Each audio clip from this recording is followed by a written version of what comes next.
आखाती युद्ध थांबत नसल्यानं सौदी अरेबिया आणि यूएईमध्ये अडकलेले 15,000 भारतीय कामगार युद्ध लांबल्यामुळे तेल उत्खनन बंद होण्याच्या मार्गावरती असताना या कामगारांची तिथं नोकरी जाण्याची भीती निर्माण झाली आहे। या स्थितीमध्ये मायदेशात परतायचं तर विमान तिकीट हे प्रचंड महाग आहे आणि त्यामुळे या कामगारांसमोर उपासमारीची वेळ आली आहे। त्यामुळे भारत सरकारनं त्यांना मायदेशामध्ये आणण्यासाठी उपाययोजना करावी अशी अपेक्षा व्यक्त होती आहे। अमेरिका, इस्रायल आणि इराण युद्धाचा आजचा 17वा दिवस आहे। अमेरिका आणि इस्रायलकडून इराणवरती हल्ले सुरू आहेत। इराणकडून देखील प्रत्येक हल्ल्याला तोडीस तोड प्रत्युत्तर दिलं जात आहे।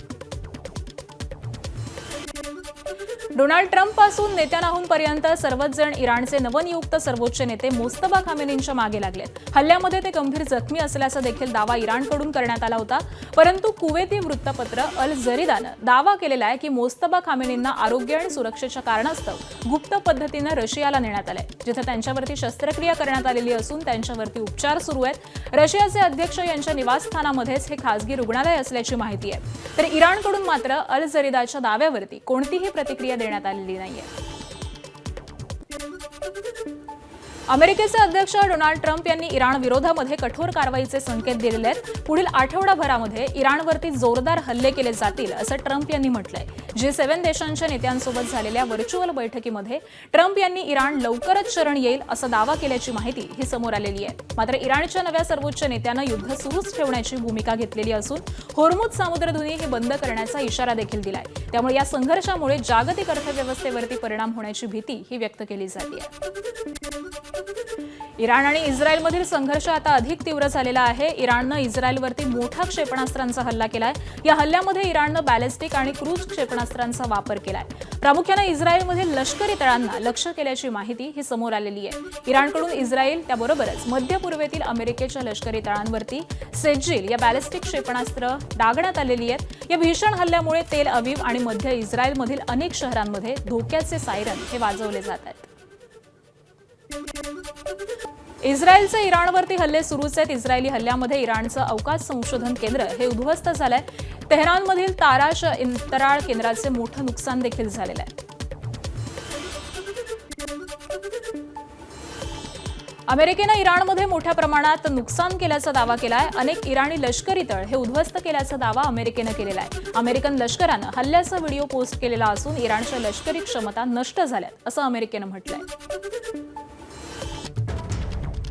विधानसभेमध्ये आज धर्मस्वातंत्र्य विधेयकावरती चर्चा होणार। शुक्रवारी हे विधेयक मांडल्यानंतर यावरती आज विस्तृत चर्चा केली जाणार। या विधेयकावरून विरोधक सरकारवरती मोठ्या प्रमाणामध्ये टीका करण्याची शक्यता आहे। मुस्लिम धर्मासाठीच हे विधेयक आणल्याची टीका अबू आझम यांनी केली होती।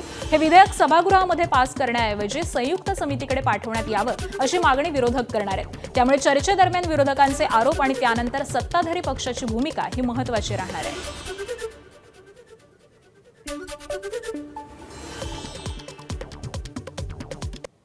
तर महाराष्ट्र धर्मस्वातंत्र्य विधेयक 2026 नेमकं काय आहे आपण पाहूयात। जबरदस्ती किंवा आमिष दाखवून केलं जाणारं धर्मांतर रोखण्यासाठी हा कायदा असणार आहे।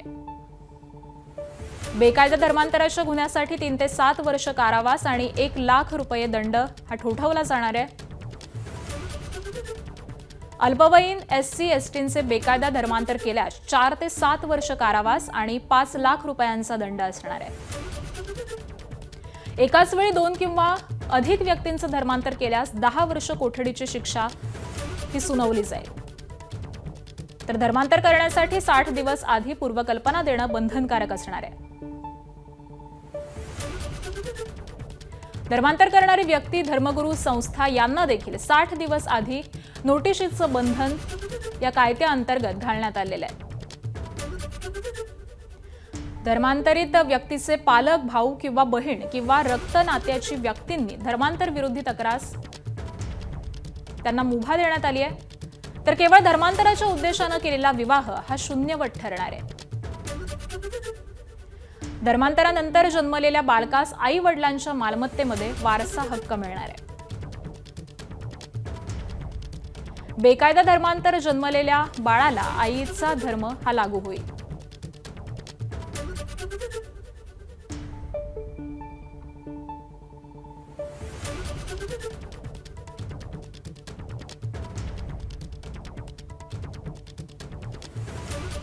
धर्मस्वातंत्र्य विधेयकामध्ये या सगळ्या महत्त्वाच्या अशा गोष्टी असणार आहेत आणि याचवरती आज विधानसभेमध्ये चर्चा केली जाणार आहे. कायदे कितीही कडक केले, समाज प्रबोधनही होत आहे. मुली मोठ्या संख्येनं शिक्षण घेत असल्या तरी हुंड्यासारखी अनिष्ट बाब आज समाजाला मान्य असल्यासारखीच आहे आणि त्यामुळेच आज देखील समाजामध्ये महिलांचं स्थान हे दुय्यमच आहे की काय असा प्रश्न निर्माण होतो. असं मत हे एबीपी माझाच्या कार्यकारी संपादिका सरिता कौशिक यांनी व्यक्त केलंय. नागपुरात भारतीय विचार मंचनं आयोजित केलेल्या विकसित भारतामध्ये महिला नेतृत्वाची भूमिका या विषयावरती आयोजित एक दिवसीय चर्चासत्रामध्ये त्या बोलत होत्या. मुळामध्ये हुंडा म्हणजे पैसे देऊन आपल्या मुलीसाठी नवरा म्हणून मुलाला विकत घेणं आहे. हुंड्यासारख्या वाईट गोष्टींमुळे महिलांचा देखील सहभाग असतो. आपल्या मुलींसाठी हुंडा द्या आणि सुनेकडून हुंडा घ्या अशी सामाजिक सध्याची स्थिती झाली आहे असं मत हे सरिता कौशिक यांनी व्यक्त केलंय. 2047 पर्यंत विकसित भारत बनवायचं असेल तर महिलांचं सामाजिक नेतृत्व निर्माण करणं हे आवश्यक असल्याचं देखील त्या म्हणालेल्या आहेत.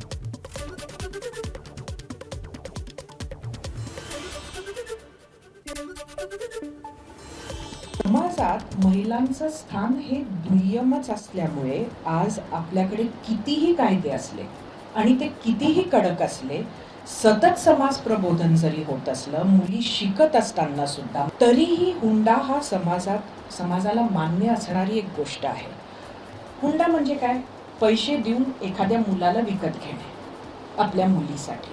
विकसित भारताला जर आपल्याला पोचायचं असेल तर आपल्याला सोशल लीडरशिप ही महिलांना द्यावी लागेल.